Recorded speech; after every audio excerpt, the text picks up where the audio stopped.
So today we're going to start the 7th canto, a little bit more closer of the 7th canto.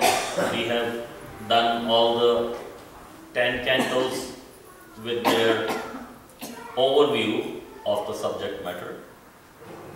And the 7th canto, we're going to go a little bit deeper in, but still is a summary presentation.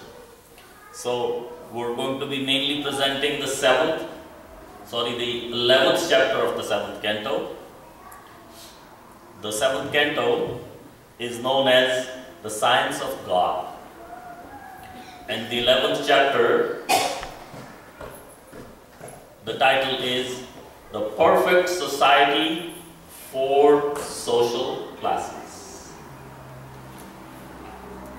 So after giving the 10 overview of all the 10 subject matters that are presented in the Srimad Bhagavatam, we also discussed who spoke the Bhagavatam in terms of who spoke the most verses and so on, just to give the audience some kind of understanding as to what is in the Srimad Bhagavatam, who's the speaker and how it's presented and who has spoken most of it in those terms. So now going into the seventh canto, there are 15 different chapters. The first chapter is the Supreme Lord is equal to everyone. Can you read that?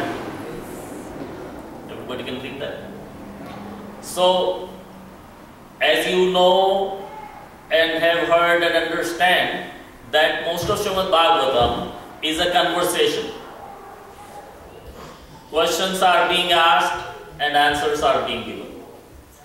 But when the questions are asked and the answers are given, after finishing giving the answer, Shukdev Goswami mostly goes into the chronology, like a family tree, what they call it these days, ancestry.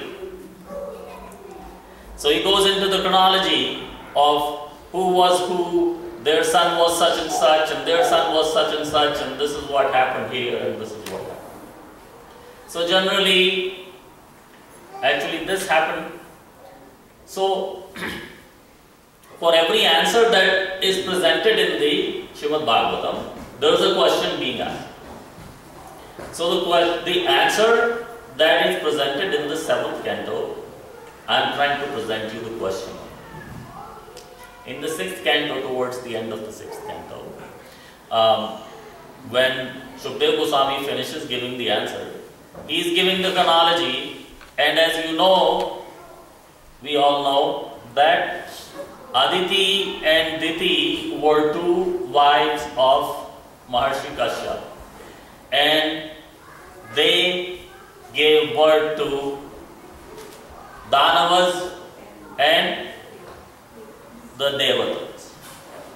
So, Shukdev Goswami is telling Parikshit Maharaj about the sons of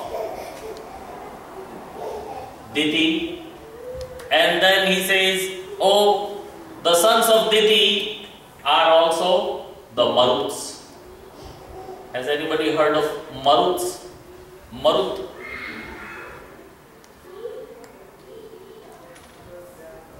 There are 49 brothers called the Maruts. They probably have their own names, but altogether the 49 of them are referred to as Marut. Just like the 5 Pandavas are known as the Pandavas. So if you say Pandavas, that means those 5 brothers. And if you say the Kauravas, that means the 100 sons of Dhritarashtra. So, Maruts are actually the sons of Diti, who gave birth to the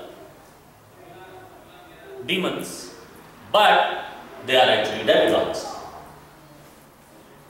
So, Parikshit Maharaj, hearing Shukdev Goswami very closely, said, oh, hold on. You said the Maruts are the sons of Diti. How is that? Because you said before that Diti gave birth to the demons, but these Maruts are demigods. How did this happen? So Shukdev Goswami is starting to tell the pastime behind why and how Maruts ended up becoming demigods, or how Diti actually ended up giving birth to the demigods. So he explains that in the Satyuga, when Diti's sons Hiranyaksh and Hiranyakashipu were both killed by Lord Vishnu in two different forms of Lord Vishnu, Diti became upset. So I had two sons, very, very powerful sons, and they got killed by Vishnu. But it's not Vishnu's fault, it's Indra. Only upon being asked by Indra, Vishnu came and killed my sons. It's not Vishnu's fault, it's Indra's fault. Indra is a bad boy. Indra is also her stepson, son of her husband with Adi. So she is absolutely mad at Indra that he caused both of my sons to die. So in her madness, she goes to her husband and says, "You, Prajapati, you are all powerful. You gave birth to demigods like Indra. You gave birth to these powerful demons such as Hiranyaksh and Hiranyakashipu, who can give birth to them. Very, very powerful. You are absolutely capable. Now you give me a son who is going to be able to kill Indra. Give me a son who can kill Indra."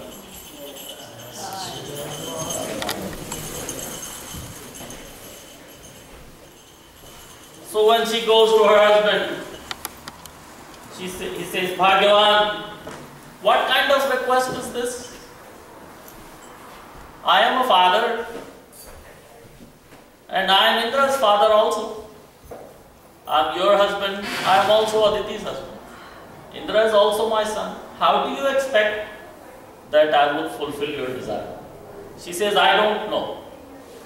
He is your son, he may be your son, whatever he is, but he's committed a mistake and he's got to pay. Just because he's your son, he doesn't have a right to get my sons killed. So he has to be punished."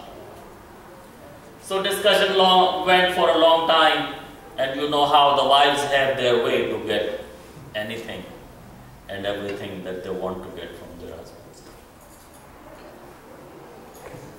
So Maharshi Kashyapa said, "Okay, I will give you a son which will be Indraha." So Indraha has two meanings. Indraha means Indrahanta, who will kill Indra. Hanta, who will kill Indra. But Indraha or Ha also stands for Anuchar, the follower. So, because she wanted to hear her word, she got hers and she said, "Okay, my husband has promised to give me Indrahanta. Okay, I am happy." But then he said, "For 1 year, you have to observe this fasting." And he gave her all kinds of rules, that this kind of fast you have to observe. There are so many rules. Simple, not very complicated. She said, "Yes, whatever you want me to do, I'll do it because I want the killer of Indra. I cannot tolerate this Indra anymore.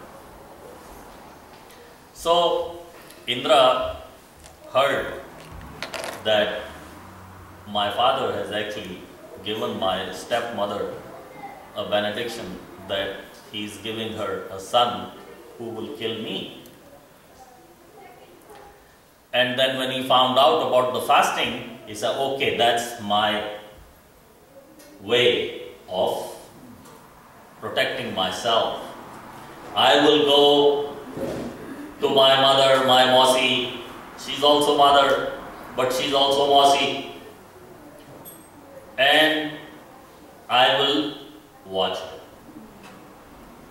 So he goes to her house and he says, Mausi, I've come here to live with you for a few days. And of course, how is Mausi going to say, no, here I'm trying to prepare one to kill you and I don't want to have you.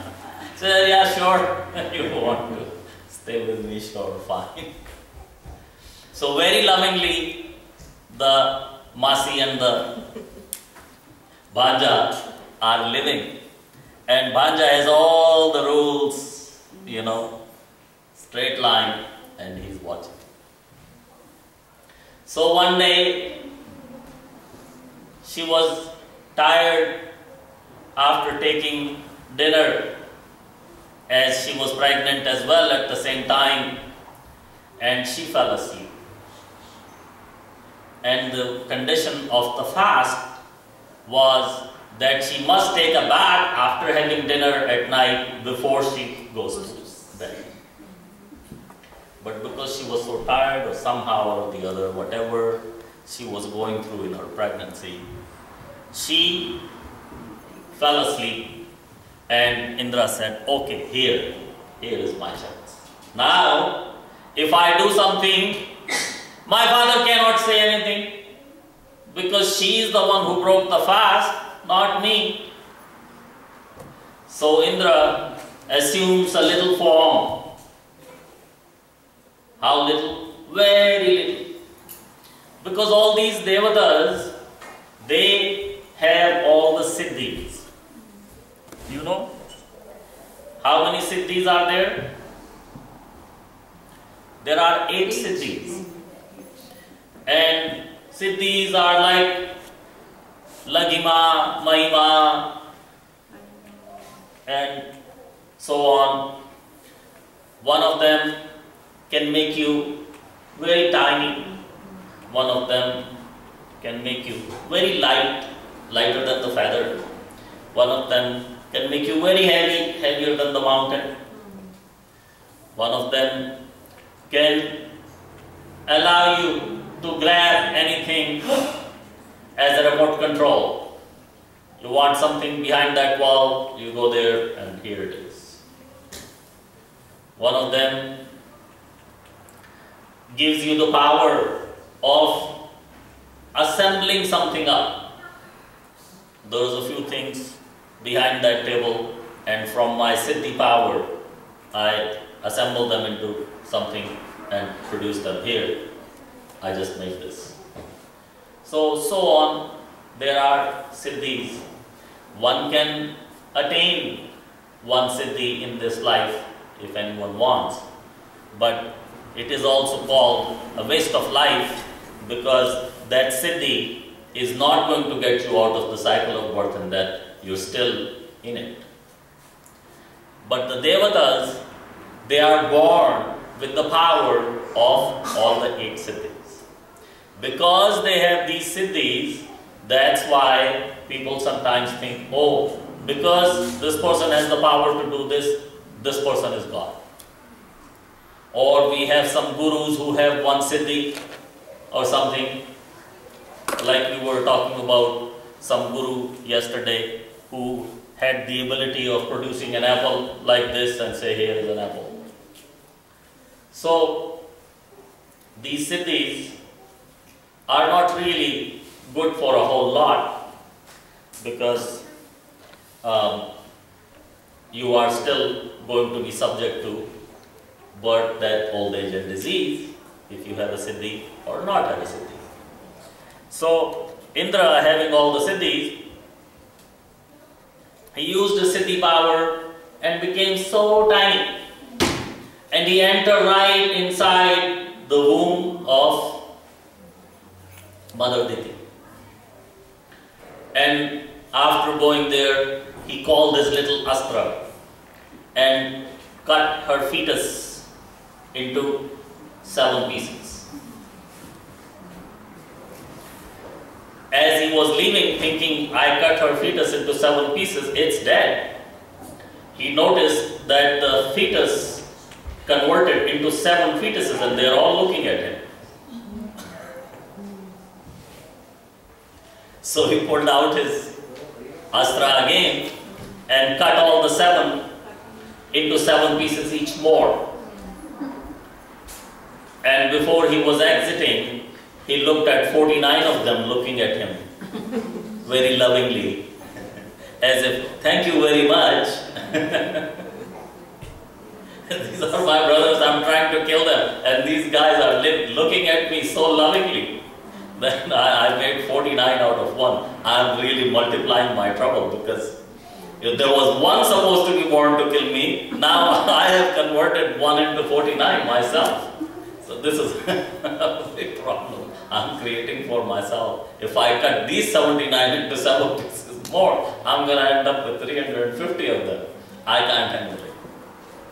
So he comes out and he tells his mother, stepmother, Mausi, says, look, I am so sorry.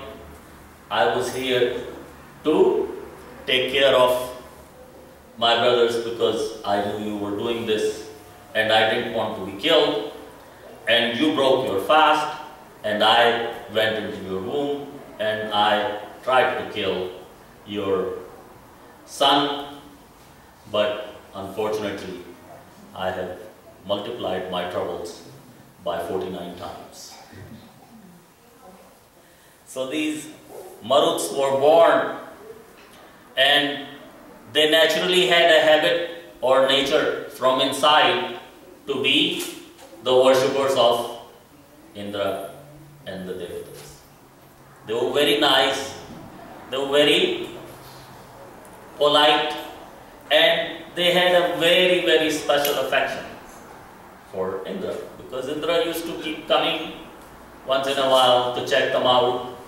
And as soon as he would come, all these kids would just roll around him and they would just be so happy to see him that Indra could not hate them. There's no way Indra could hate them. These guys they're so loving.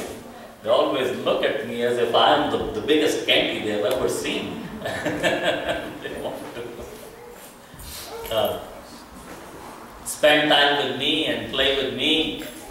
So when these Maruts, they grew up, they became the demigods, and they went to live in the heavens instead of becoming demons and going to live in the Patalats. They went to live in the heavens and they joined the army of Indra to protect Indra. So these 49 Maruts are still there until the end of Indra's time. They will be there, and they are like personal bodyguards of Indra and also a personal fan club of Indra. Anything Indra says or does, they are absolutely fan of Indra. They just love it. They watch his every move. They are just behind him. So these 49 characters, they became demigods in that way. So after hearing this answer, something occurred to Parikshit Maharaj. And Parikshit Maharaj said, Shukdev Goswami, as I have understood from the last 6 cantos, that the Supreme Lord, the Supreme Personality of Godhead, is actually equal to everyone. So if he is equal to everyone, then how come he incarnates to kill these poor demons? They are also sons of Kashyapa. They are also taking birth and everything under his direction only. He is the supreme controller. He is the one who is in complete control of everything. So they are being born, they are made by him too. They cannot be born outside of his desire. So to him, the Asura sons or the Sura sons should be equal, because to any father, two sons are equal. Then how come?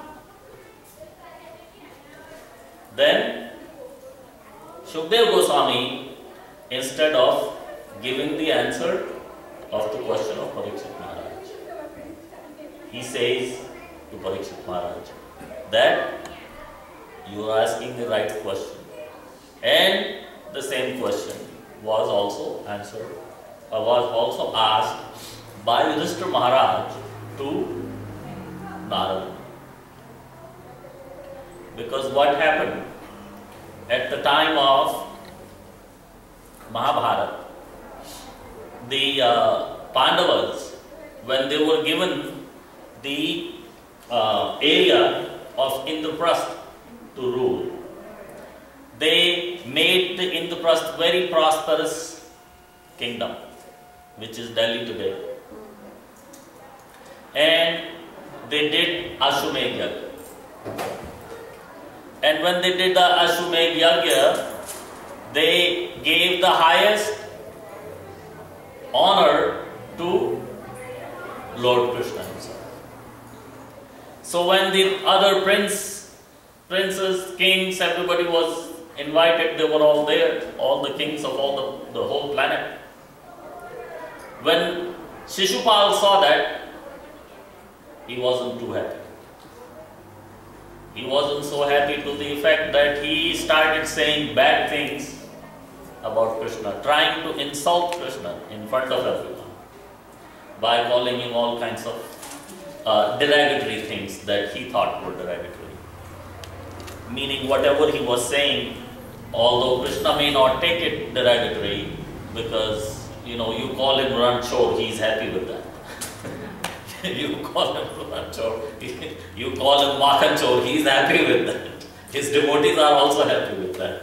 But whoever is saying that, if they are saying it in a bad sense, that he is a chore, he is a Gopi Vastrahari. No, they are saying it in an insulting way, but he is happy with it, we are happy with it. But it's counting as insults. So when Shishupal was able to still carry on after saying more than 100 insulting words for Krishna, Krishna called the Sudarshan Chakra and killed him. But to everybody's surprise, in front of everybody's eyes, a little light came out of Shishupal's body and went and merged into Krishna. Sakshat, 100% of Krishna standing there, and that little light comes out of the Shishupal's body and merges right into Krishna. So Yudhishthira Maharaj noticed that, and he became completely perturbed. What is this? There are rishis, munis, jnanis, thousands of years of tapasya to merge into Krishna. And here is this Shishupal, good for nothing. What has he done that he gets to merge into Krishna?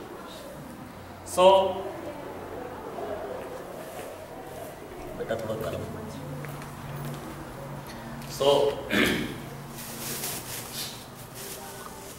Narad Muni says to Yudhishthira Maharaj that look, Krishna recognizes all kinds of relationship. If you love him as a lover, he's happy with that. You love him as your child, he's happy with that. You love him as your brother, he's happy with that. Any kind of love, he's happy. But not only that, if you want to have a hate relationship with him, he also accepts that. If you want to have a competitive relationship or an envious relationship, he accepts that. If you want to have a relationship of being scared of him, bhaya, that is the relationship that Kansa had. Kansa, right from before Krishna was born, Kansa was very, very fearful that this personality is going to kill me one day. And Krishna made that arrangement. Akashvani already says, you are very happily taking care of your sister, but her son is going to kill you. So that bhai was already given because he wanted bhai relationship with Krishna. So Krishna provided that. So whatever relationship you want to have with Krishna, he will grant you, and he is happy with that. He doesn't complain that no, hate relationship is no good, how about we have a love relationship? No, he doesn't mind. You want to have a hate relationship? Sure, go. Just like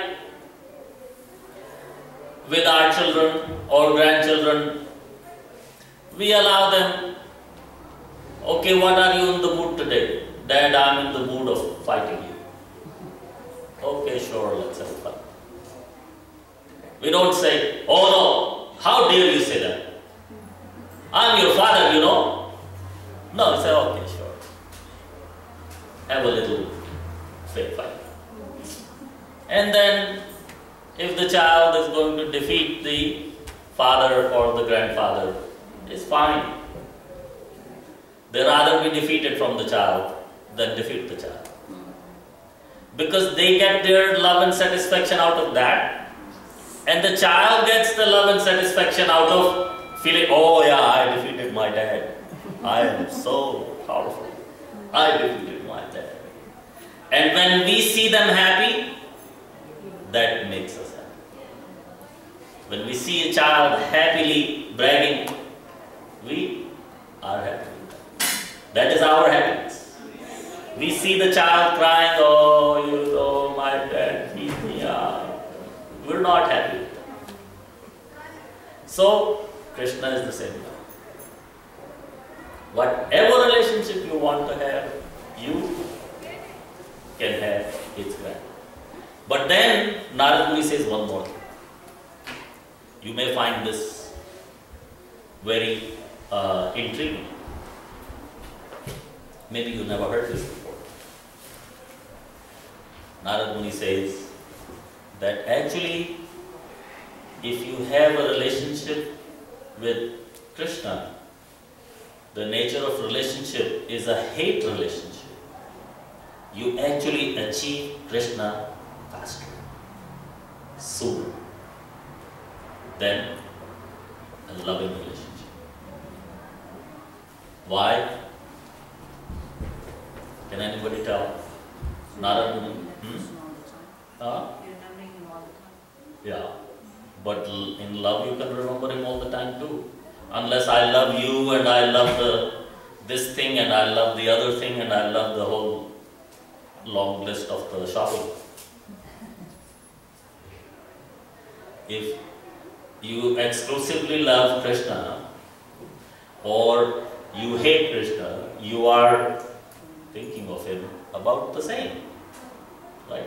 We are always thinking of our love, aren't we? It's different that our love right now is a whole long list. And Krishna is there somewhere, hopefully. He's also there somewhere towards the bottom of the list. Or maybe even top, but there are so many other things on. So why? Can anybody tell? Narad Muni gave the answer in the next sentence. When you hate a person, you are thinking of him every moment. Yeah. So it is you are thinking more about Krishna when you are hating him, or when somebody hates him. That is a acceptable answer. अभी in Hindi देते हैं कितनी तन्मयता से आपने किया. Yeah, tanmayata se. Or you can say how much determination or dedication. But why? What did Narad Muni say? Narad Muni said that for a living being, it is very easy to love Krishna. But it is very difficult to hate Krishna. Anybody agrees here? Who agrees? Can anybody here hate Krishna? But I have seen people who hate Krishna. Yeah, but how long can they hate Krishna? The people who doesn't believe, they hate. Even if they don't believe and they hate, then how long and how much can they hate? They could not hate him every moment of the day, could they? No.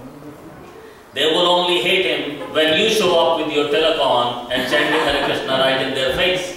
They would hate him. Yes. But then when you're gone, 5 minutes later, the person has forgotten all about it and say, okay, it's over. Yeah, that's true. Yeah. So, yes. If you hate Krishna, you are still remembering, right? Yes, In Yes. any form, you are remembering. you are. But how long can you? Because we are all loving beings. We all love to love. We do not love to hate. We hate to hate, but we love to love. Why? Because Krishna has made us that way. We are all loving human beings, loving creatures. We like to love others and we like to be loved. We like to feel wanted. We want to feel cared for. We like to care for others, have affection for others, and love makes us happy. Love gives us satisfaction. If we do something for somebody, does it make you happy? But if you throw things in somebody's progress, does that make you happy? Maybe you can do it once. Not claiming anything, but I'm just saying, maybe you can do it once. Maybe you can do it twice. Momentary happiness. Maybe you can do it 3 times. But it will never give you enough satisfaction that you want to do this every day. I want to take this cup of oil and spread it in the way for my neighbor, so when he comes out of the house in the morning, suited, booted with the tie, slips right on. No. In rare cases, we may get satisfaction from it once. That's it. We won't want to do it again.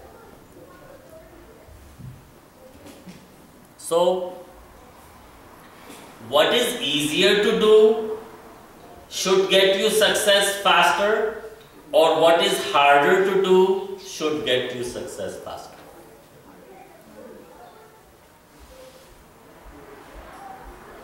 What should? What is harder? Harder is to hate. He is all attractive.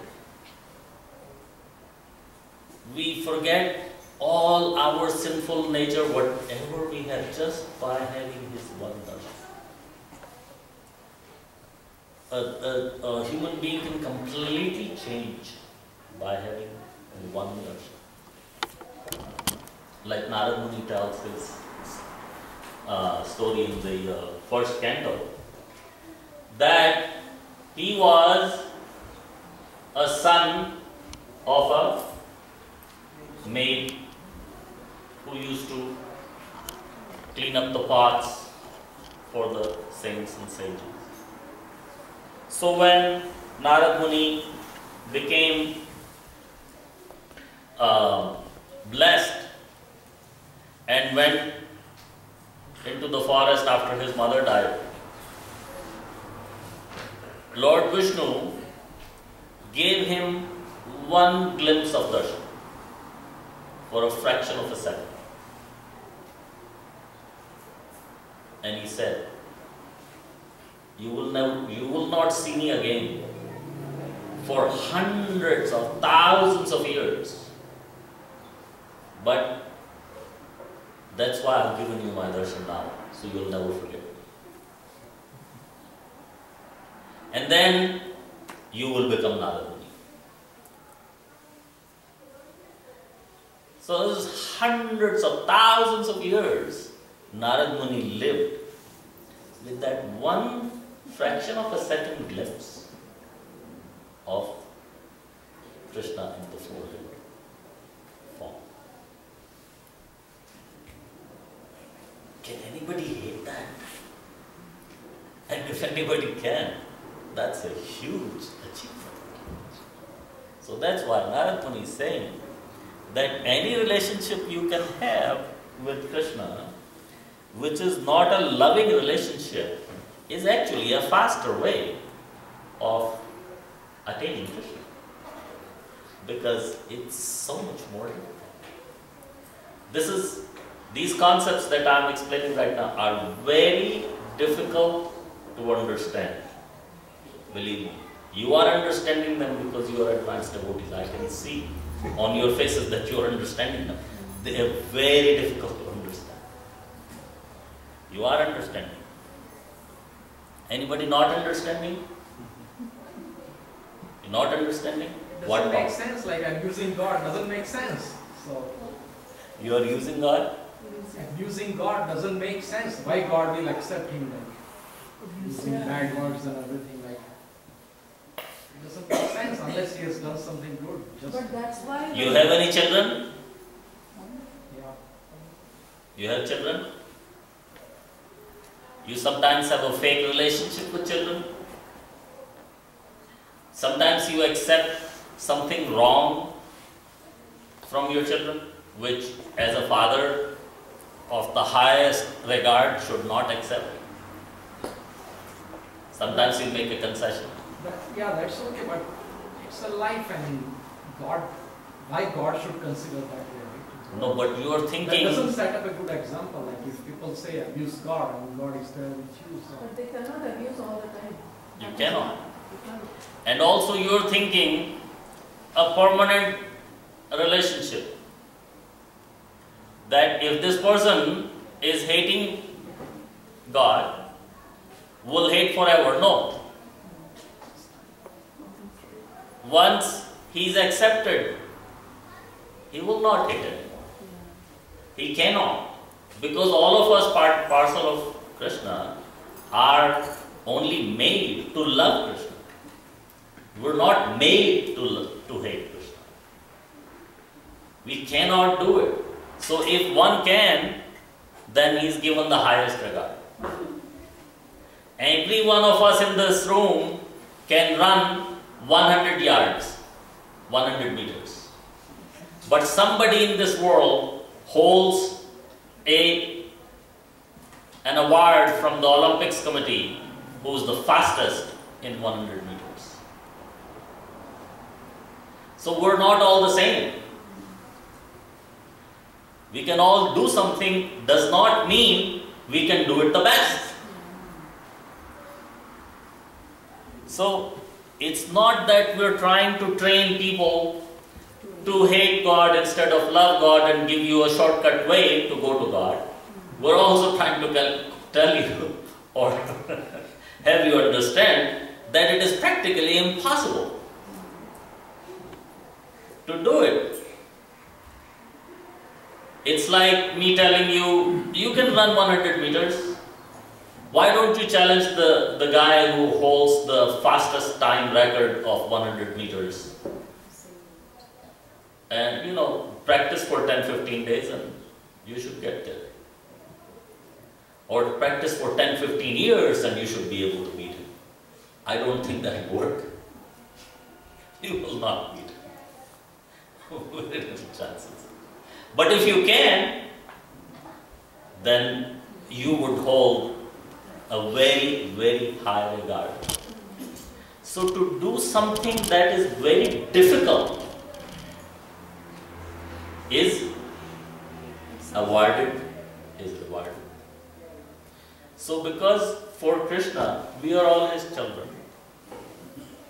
He says, whatever way you think of me, or whatever kind of relationship you want to have with me, I accept. Have any relationship.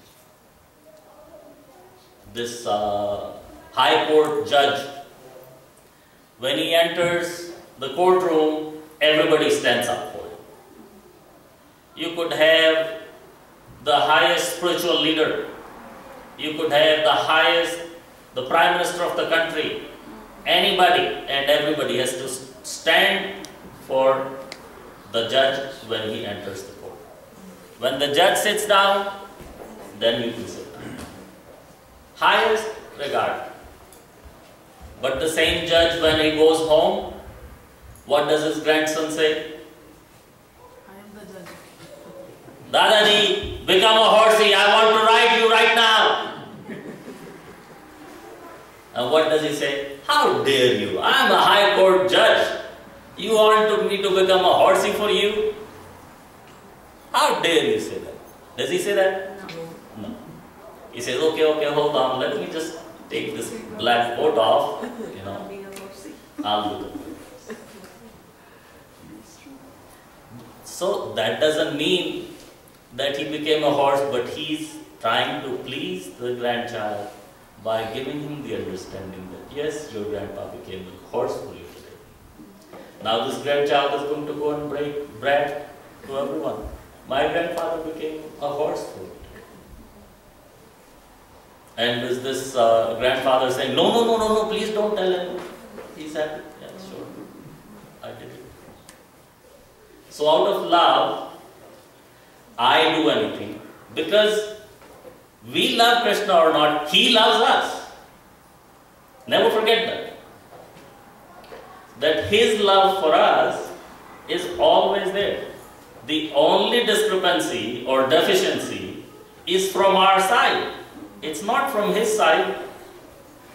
We don't have to awaken the love of Krishna for us. We only have to awaken our love for Krishna for ourselves. His is always there. His will never leave us. Like this guy, he's going, walking on the beach in the morning. And there are so many kekaras. They're washed up on the beach overnight. And they're trying to get back into the ocean and they don't know. So he picks up one and throws him back into the ocean and zap. But as soon as he picks up, it bites him. Although picking up to help, he picks up the second one bites him, although he is only helping. But another gentleman comes. He said,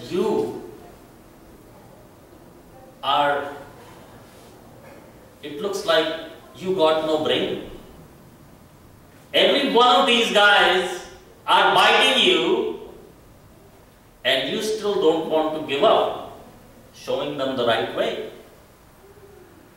He said, every time every one of them bites me, it gives me more inspiration to help them. Why? Because if they will not give up their nature, Krishna gave them a nature to bite. Why should I give up my nature? My nature is to save. So the more of them are biting me, I am getting more inspiration from inside to help them even more. If they're not going to go, why should I?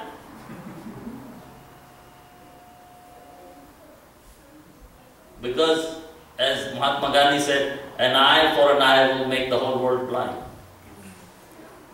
If they're being stupid, I become stupid too. Am I helping? Their nature is to bite. Krishna has given me a nature to protect and guide. No matter what they do, I protect them, I guide them. I am showing them the right way. The more they are biting me, more I am becoming fixed on my path of helping them.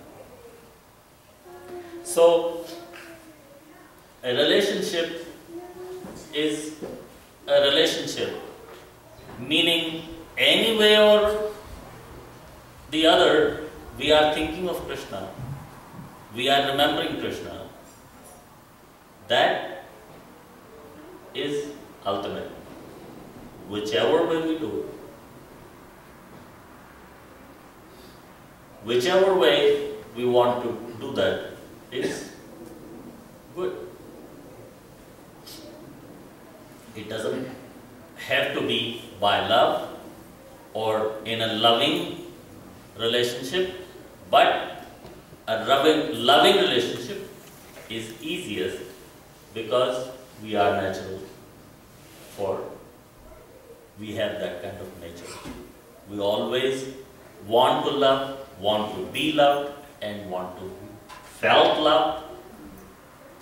That gives us happiness, that gives us satisfaction, that gives us good night's sleep. If you are hating somebody, it's very hard to fall asleep. But if you love somebody, it's just, yes, I love you. Very good. Any kind of love. It can be love for your dog, it can be love for your child, it can be love for your parents. These are all love only. Same love. There is no difference in love. So, Narad Muni says that Krishna is equal to everyone. So, by even killing them, he is giving them the highest achievement. That the others will take thousands of years to attain what Shishupal attained, for example. Kansa attained. Anybody who is killed by hands of Krishna is attained Krishna. For us, devotees, even if we say the name of Krishna at the time of death, we've already, these guys are getting Sakshat Krishna standing in front of them at the time of death. What are they going to do? As Sakshat Krishna standing in front of them at the time of death, how can you go wrong? If you cannot go wrong with just his name, how can you go wrong with him standing in front of you in person? Can you go wrong with that? There's no way. You're going to attain Krishna for sure. But of course, there are different kinds of attaining of Krishna. They're not all the same kinds of attainments, but they are attainments. In this chapter, only attainment is discussed, not different kinds of attainments. So we'll go further from here. So the first chapter, the title is Supreme Lord is equal to everyone. So Narad Muni explained how he is equal to everyone, that he gave 5 different kinds of relationships. If you have any one of them is loving relationship. If you have any of them, you are okay. Any one of them is same in terms of attaining God. So the second chapter tells us about Hiranyakashipu, the king of demons, how the king of demons. Actually, the Hiranyak's pastime already comes in the second canto. The Hiranyakashipu pastime comes in the 7th canto. But then other aspects of the Hiranyaksh and Varahadev pastime are repeated here. Meaning not repeated, but carried forward here by Narad Muni. So Hiranyakashipu becomes the king of the demons. Hiranyakashipu makes the plan to become immortal. So that he does after his brother is killed. He wanted to take on Vishnu because Vishnu killed Hiranyaksha. But before taking on Vishnu, he wanted to become immortal. So he did this tapasya and he asked Lord Brahma, make me immortal. And what did Brahma say? Oh, even I am not. Even I am immortal. How can I make you immortal? You ask for anything, I am pleased with you. I am pleased with your tapasya. Whatever you ask, I will give you. But don't ask me to become immortal. That I cannot. So what did he ask? I may not die inside, outside, not day, not night, not in the sky, not on the ground, not by anybody made by you, not by anybody not made by you. Either man or animal. No man, no animal. Nobody can kill me. And no weapon also. No weapon, no astra and no shastra. And not in the 12 months. Not in the, All the 12 months. Any of the 12 months. or not in any of the 12 months. Yeah, I that's don't why know. God created Purushottam Mas, small Mas. There's Adhik Mas, he is killed in Adhik Mas. Adhik Mas. Okay. He had to be 13th month to kill. Not in 12 months according to you. Huh? Not in any of the 12 months.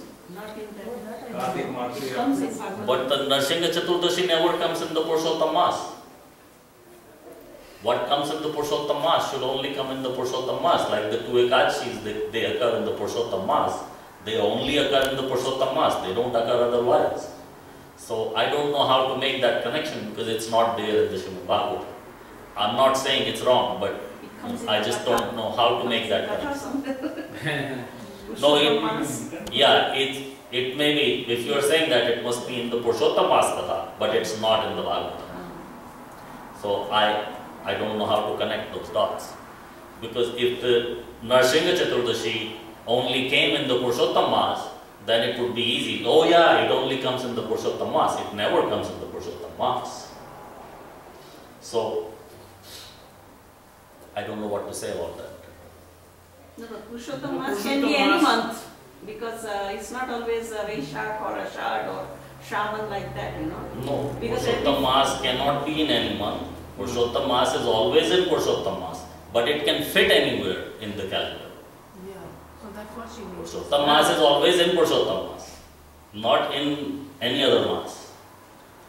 No, but So- this year I think we are having Purushottam Mas, Bhadra or something. Bhadra. Yeah. No, but So the that will be another. the year you don't have Purushottam Mas, you still have Narsingha Chaturdashi, which is the day that Lord Nrsimhadev killed Hiranyakashipu.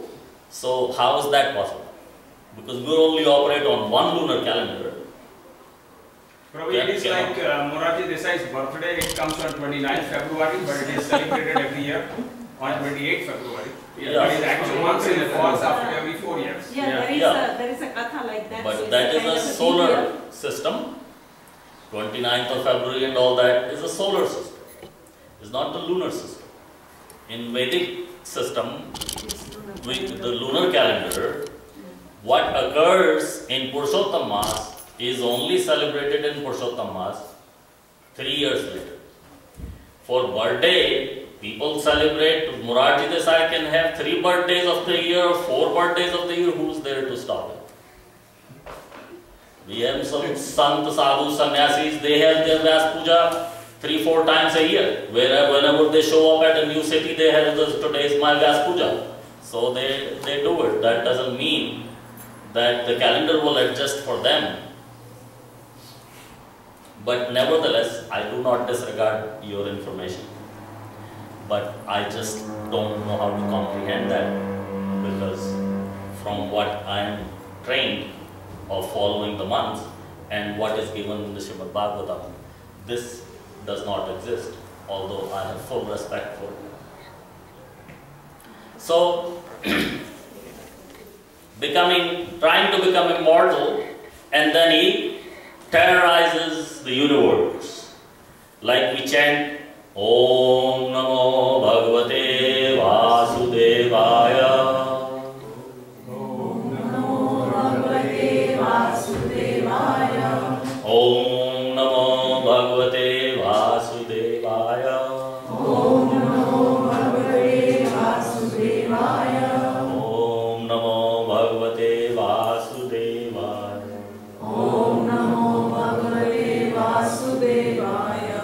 Hiranyakashipu did not like this mantra. He said you should chant Om Namo Bhagavate Hiranyakashipuvaya. Nobody wants to chant that. But it's very difficult also. Huh? It's very difficult to chant. It rhymes just the same way. Om Namo Bhagavate Hiranyakashipuvaya. We are not used to that.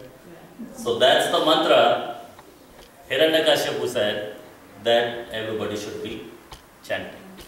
And he got most of the people in his kingdom to chant the mantra in his way.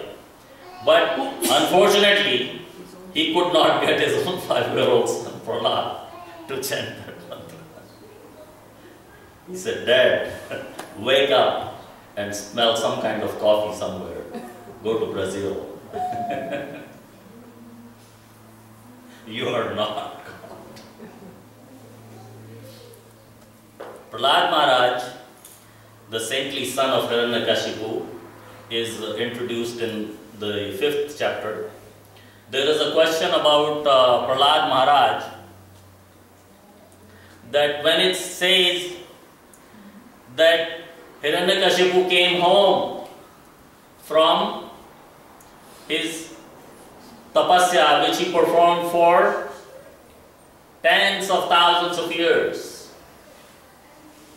and he found that he had a 5-year-old son. How is that possible? If you haven't been home for thousands of years, how can you come back home and find a 5-year-old son?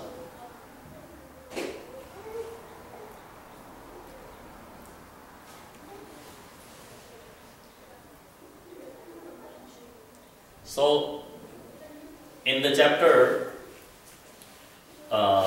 6, Prahlad Maharaj instructs his demoniac schoolmates. No, chapter 7, what Prahlad learned in the womb. That's chapter 7 of the 7th canto. Prahlad Maharaj tells how he was born just before his father came back from tapasya, although he had been gone for tens of thousands of years. He tells that when my mother Kayalu was kidnapped, Devarshi Narad came to protect her, and Devarshi Narad took her to his ashram. So, At the ashram, Kayadu asked one boon from Narad. She said, until my husband comes home, I don't want to give birth to this child. Because she was completely scared, because the demigods were trying to kidnap her to kill her child. So she said, the best protection I can provide to my son is inside my womb. I don't want him to come out, because who's going to protect him? His father is not there. I can't protect him. If the devatas come again to get him, I have no power as a woman to protect my son. So I want to protect him the way I know how to protect a child, is in my womb. So please grant me this boon, that I can protect my son within my own womb until my husband comes back from tapasya. So Narad Muni said, Tathastu, granted, so be it. So now, Hiranyakashipu is performing this tapasya for 10,000 years, and Kayadu is living in the ashram and going to the Bhagavatam classes every morning for that long of a time and hearing all the Bhagavatam classes, and Prahlad Maharaj is hearing right inside. In 10,000 years, how many times you can go over the Srimad Bhagavatam? Prahlad Maharaj learned the Srimad Bhagavatam very, very well, because he had 10,000 years to study it. So that's why he was absolutely unbeatable. Nobody could beat him in the knowledge and understanding of Srimad Bhagavatam. He just knew it too well. He took 10,000 years to study it and hear lectures on it. So that's explained in the 7th chapter. In the 6th chapter, Prahlad Maharaj instructs the demoniac schoolmates. In the 8th chapter, Nrsimhadev appears and slays the king of the demons. In the 9th chapter, Prahlad Maharaj pacifies Lord Nrsimhadev with prayers. Even after killing the demon Hiranyakashipu, Lord Nrsimhadev was very, very angry, very bad mood. Even Devi Saraswati, Devi Lakshmi was not willing to go in front of him. All the Devi Devatas are begging her, please go to him, so he calms down. He said, no, I don't want to take a chance, he's too angry. So at that time, Prahlad Maharaj takes the chance. He says, okay, I will go. And Prahlad Maharaj goes, and that calms Nrsimhadev down, when even Devi Lakshmi was not willing to take a chance. It's too bad. I don't want to face it. And Prahlad Maharaj sings prayers in the praise of Lord Nrsimhadev and the Supreme Personality of Godhead. Then the 10th chapter is actually spoken by Narad Muni in the praise of Prahlad Maharaj.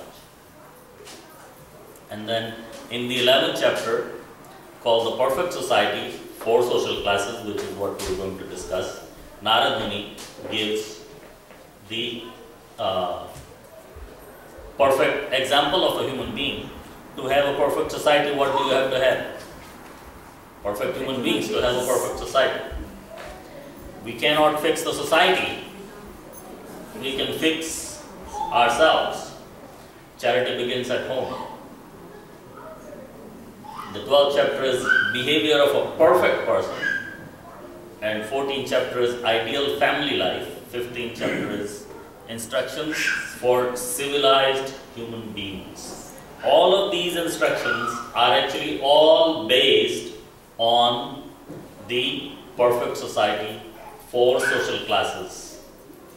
So that's why we chose, somebody was asking yesterday why we chose that chapter.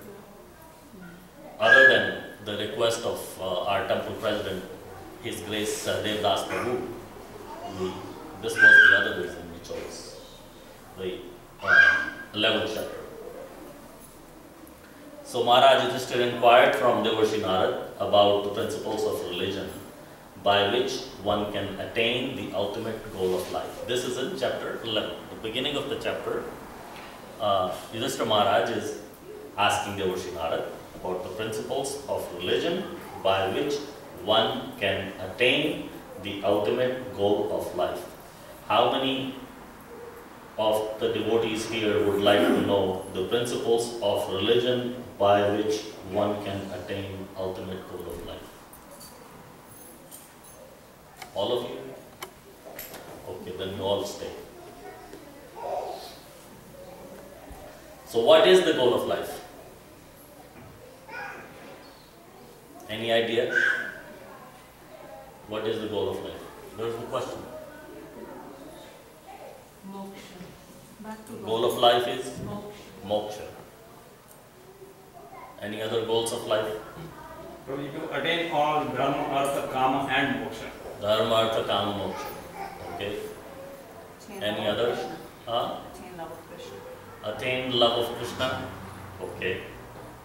What else? Das, das, anudas. Become the servant of the servant of the servant. Okay. Any others? Jiva Swarupa Krishna. Jivana Swarupa Nitya Krishna. Yes. Somebody said something over there. Yes, Prabhuji. Service of Krishna. Huh? Sam Krishna. Service of Krishna. Why? Why not moksha? That Mataji said moksha. As Prabhuji over here said dharma, artha, kama, moksha. Yes. Yesterday you said that devotee they don't want the moksha.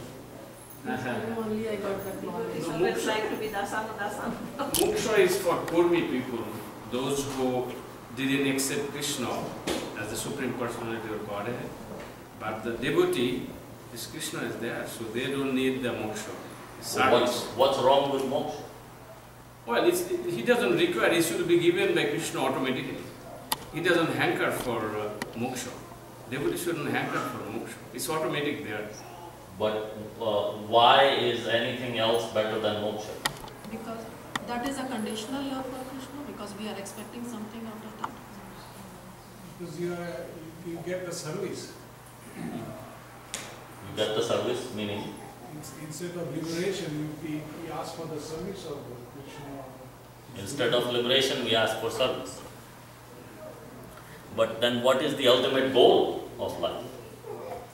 Is service the ultimate goal of life? Yeah. No, attain What would the love. service give you? Love. It will give you love automatically. Service will give you love. Yeah. And if you get love of God, then how is it better than moksha? Then you can get love always. So that's better than anything else. Yes.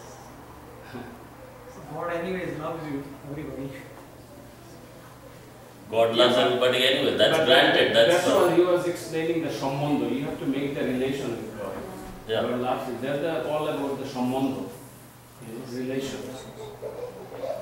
So moksha is also getting out of the cycle of birth and death. So it's, in a way, it's a very high goal. But the devotees do not consider that goal to be the ultimate. Because devotees understand that, as Ashutosh Prabhu said, Jivana Swarupa Nitya Krishna Das. That we're part and parcel of God, and there's a purpose why God created us. God created us to serve Him and to love Him.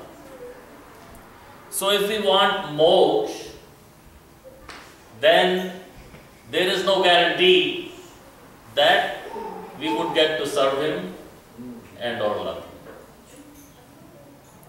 And if we don't, then we could be sent into a place where there is no service and there is no love and there is no interaction and there is no dialogue. And then we become bored. And soon as you become bored there, you think of the material world. Soon as you think of the material world, you come, done. Because the place is amog. Amog means you get your heart's desire. So, if a desire to come back to the material world comes back, at least I was better off over there. You know, when the snow came down, I could go and shovel the snow. But here, not even snow comes. I want to go back to Calgary. You're back into some mother's womb. You will enter. It could be a human mother, but it may not be. Yes. But if one attains moksha, then how that desire will come? Because moksha means liberation from birth and death. Yes. Then how come that desire will Moksha, come? moksha means liberation from birth and death. Moksha doesn't mean liberation from desires. Desire and birth and death are two different things, aren't So they? it means that if we get into desires, then we are not liberated from birth and death. Because then, because of the desire, we are again coming on the same Yes. You will never get rid of the desires, because if you don't have desire, that means you don't have free will. If you don't have free will, that means you are no different than an object. Objects don't have free will, do they? They don't move on their own. In the Toy Story they do. But in reality they don't move on their own, because they are objects. So what makes us different than an object?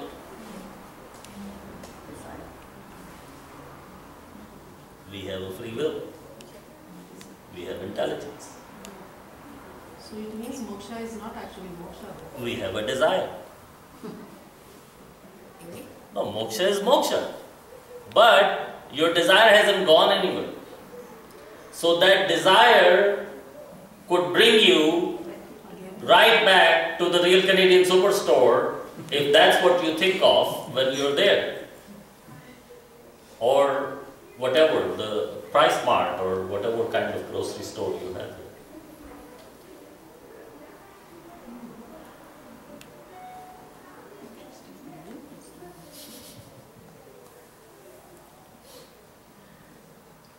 It is not easy to discuss and or understand these matters. They're very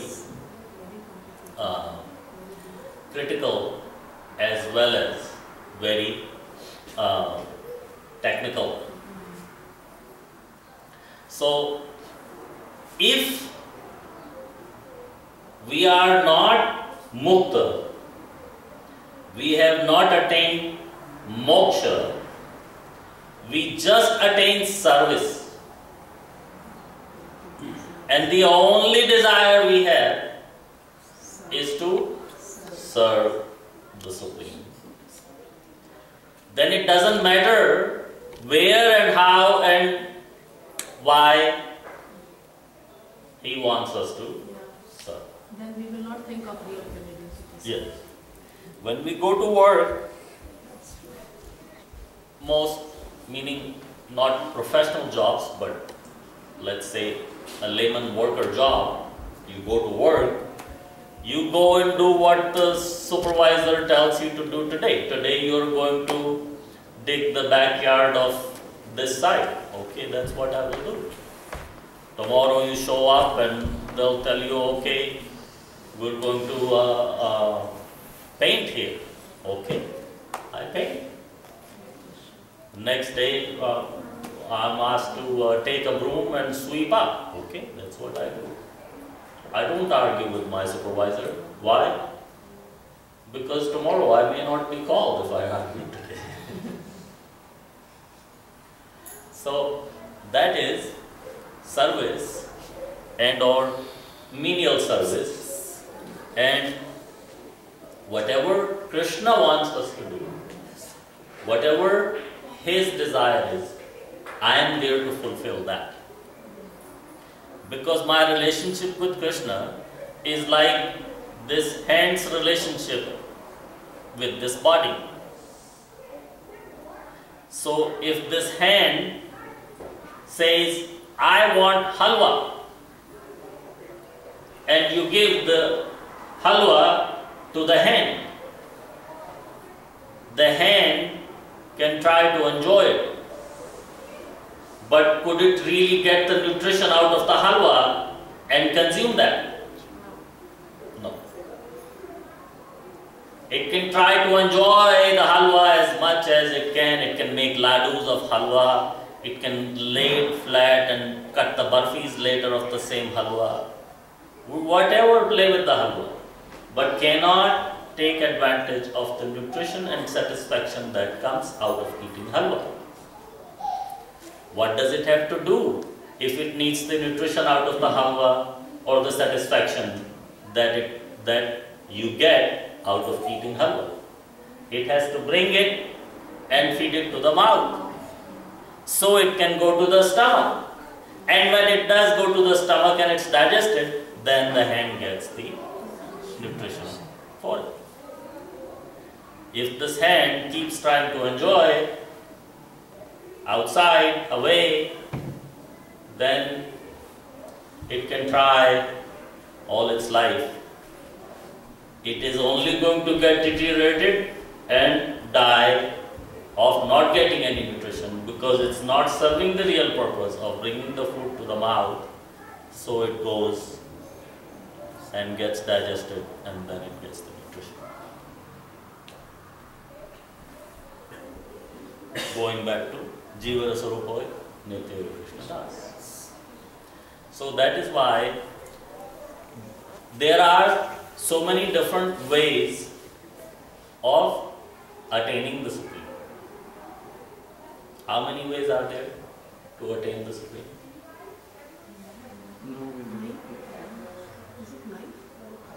No. You can do 9 devotional Bhakti, Karma, Raj. No. Those are devotional services. Okay. There are marg. There is Gyan marg. There is Bhakti marg. There is